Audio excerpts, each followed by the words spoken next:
with today's Tuesday teaching tip. Today's tip is part 3 in a series of lessons that I'll be sharing with you over the next several weeks when dealing with students who have ADD, ADHD, or just your typical kid who struggles to stay motivated or to stay focused on the job at hand, whether it's schoolwork or chores at home. These tips should help in a variety of ways.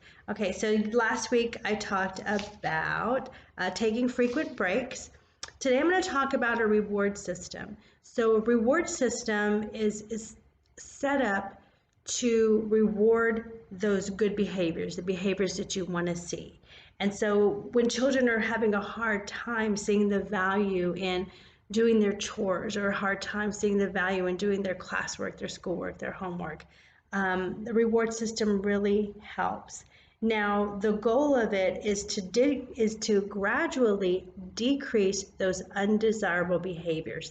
Hey, it's time to start math, math, or okay, go ahead and start doing your work, and having resistance, having a little bit of pushback when it comes to getting work completed. Now, setting up a behavior management system is that, hey, you do a great job, you get a prize kind of thing. And so I've had the privilege of teaching my own son and the privilege of being a teacher, a school teacher for many years, and having just all kinds of different kids with all kinds of different issues walk through my door.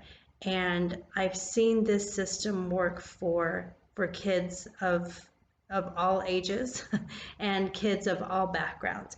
And so, not that this is a guaranteed thing to work for you, but are just some suggestions and things that will help, that hopefully will help.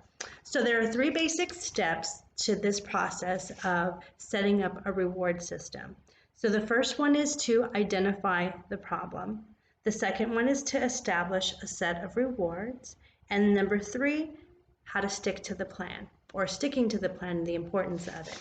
All right, so number 1 is identifying the problem. So you want to identify target behaviors. So you want the behaviors that you want to see in your child. So it's not so much, I don't want him to run through the house. The target behaviors that you want to see is that I want to see my son walking through the house. This used to drive me crazy when I would hear the lifeguards, don't run, don't run.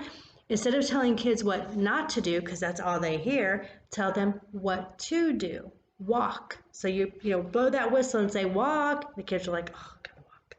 And so they're hearing that targeted behavior of what you want to see.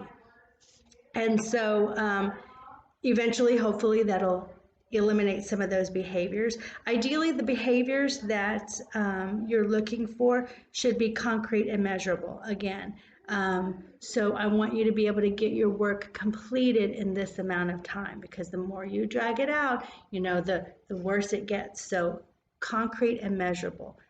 10 problems, I want these 10 problems completed within this amount of time, right before lunch, or we want to complete math before lunch. And so that if your student does complete math before lunch, then they get that reward. And we'll talk a little bit about that. So these targeted behaviors need to be easy to identify. Like I said, that little example of stop running, no, walk. Same thing with kids blurting out the answers.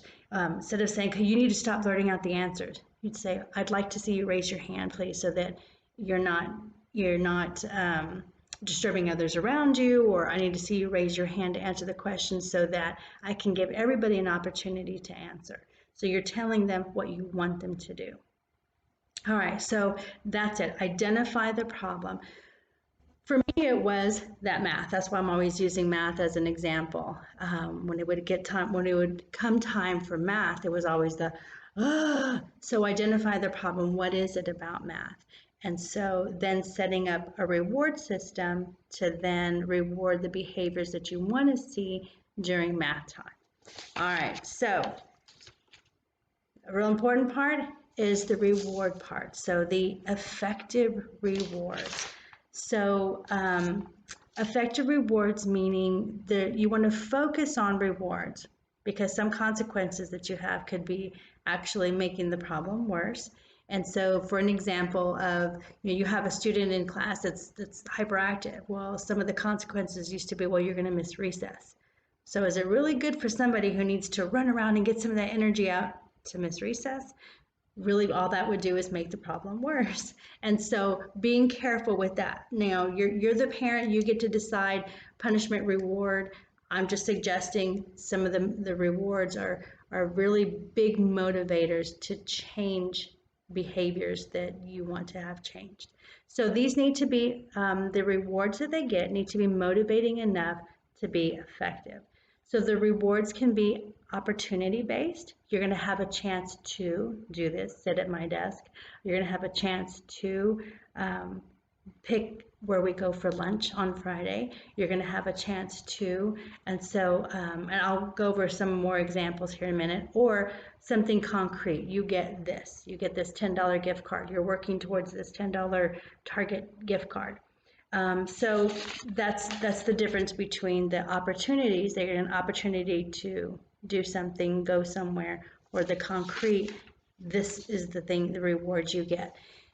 Now, the reward system needs to be visible, meaning you need to have like maybe a marble jar, one jar that's full of marbles, one jar that's empty, and maybe on that jar that's empty, have a sticker on there that says goal or a star on there.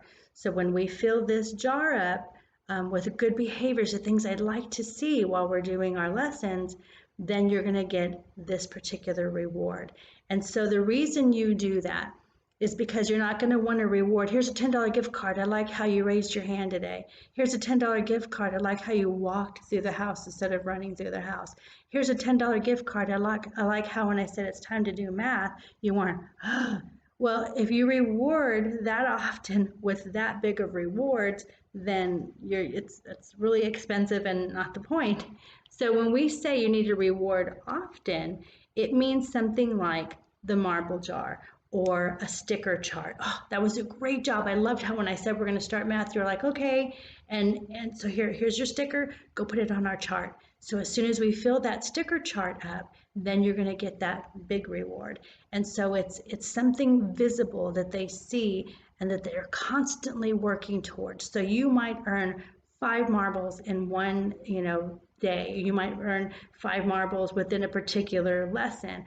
It's up to you as a parent, but that quick reward really helps, and it sets that behavior that you want to see, the good behavior you want to see. Like I said, it could be a marble jar, it could be a sticker chart, it could be a simple tally mark on a page. So each day you get your page out. Let's see how many tally marks you can earn today for doing the things I want you to do.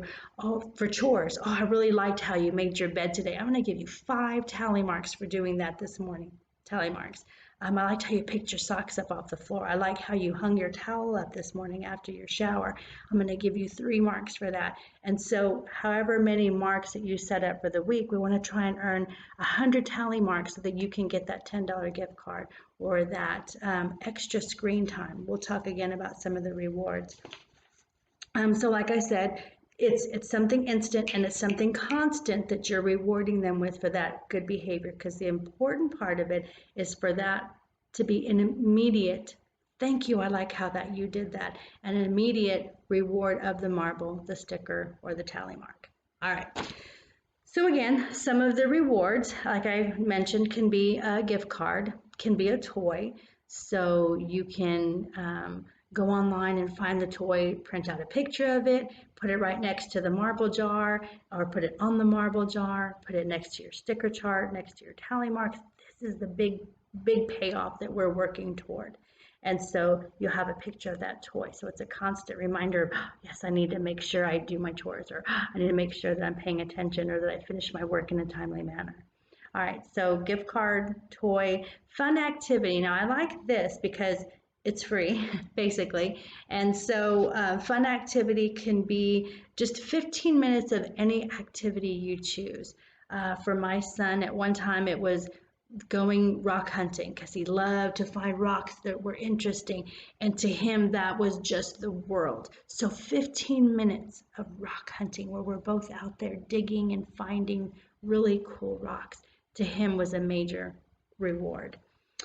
Playing games, it can be a video game with them. They think it's really funny to see how bad we are at playing the games that they're pretty good at. So no matter how bad I was at Mario Kart, he still had fun racing me and beating me every time. And that was for him really quality time because we were laughing the whole time. So playing games, or playing board games with them, playing cards, teaching them a new card game. Another one that doesn't cost, but it kind of really does, are a sleepover. To have a sleepover, you can invite 2 friends over to have a sleepover. And so that doesn't really, I'll say it doesn't cost you anything. It kind of does, in the snacks that you get and things like that. But that's a major reward that some kids would really, really like to work toward. Another thing, something simple, is just letting them pick dessert for the day.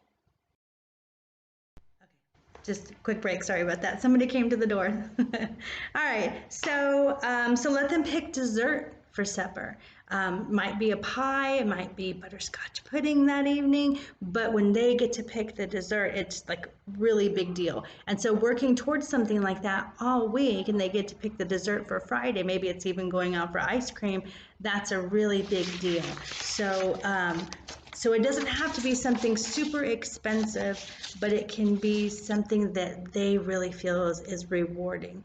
Might be a lunch date. So we would go for coffee on Fridays. And so it might be something like that. Maybe go for a little coffee or have a lunch date on a particular day, and that's what they're earning towards. They get to pick the restaurant. So that's fun.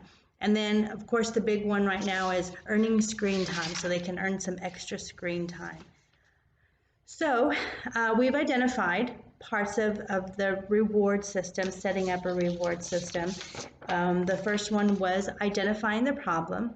The second part was identifying effective rewards, so finding those things that the kids really want to work toward. And the final step of setting up this kind of reward system is to enforce the plan. Now this one should be the easy one, and just do it.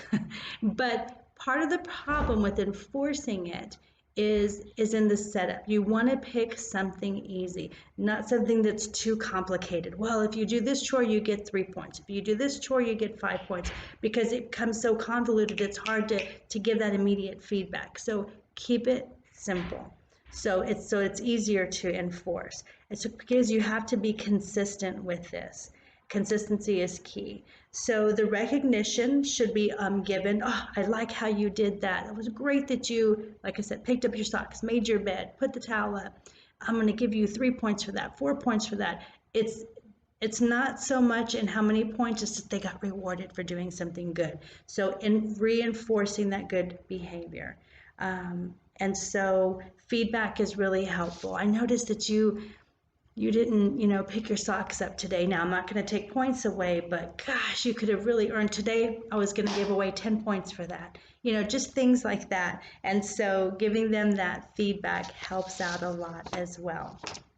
So I hope I gave you a little something to ponder today, and that's setting up a reward system when your students are having trouble focusing, when they're kind of hitting that wall in getting their work completed on time, or you're just a little bit frustrated with some of the behaviors that you're seeing. A reward system is something that I have seen put into practice that has really worked for a number of students with a number of issues. So next week we will focus on repeating instructions, and so we'll delve into that next week. Until then, enjoy spring.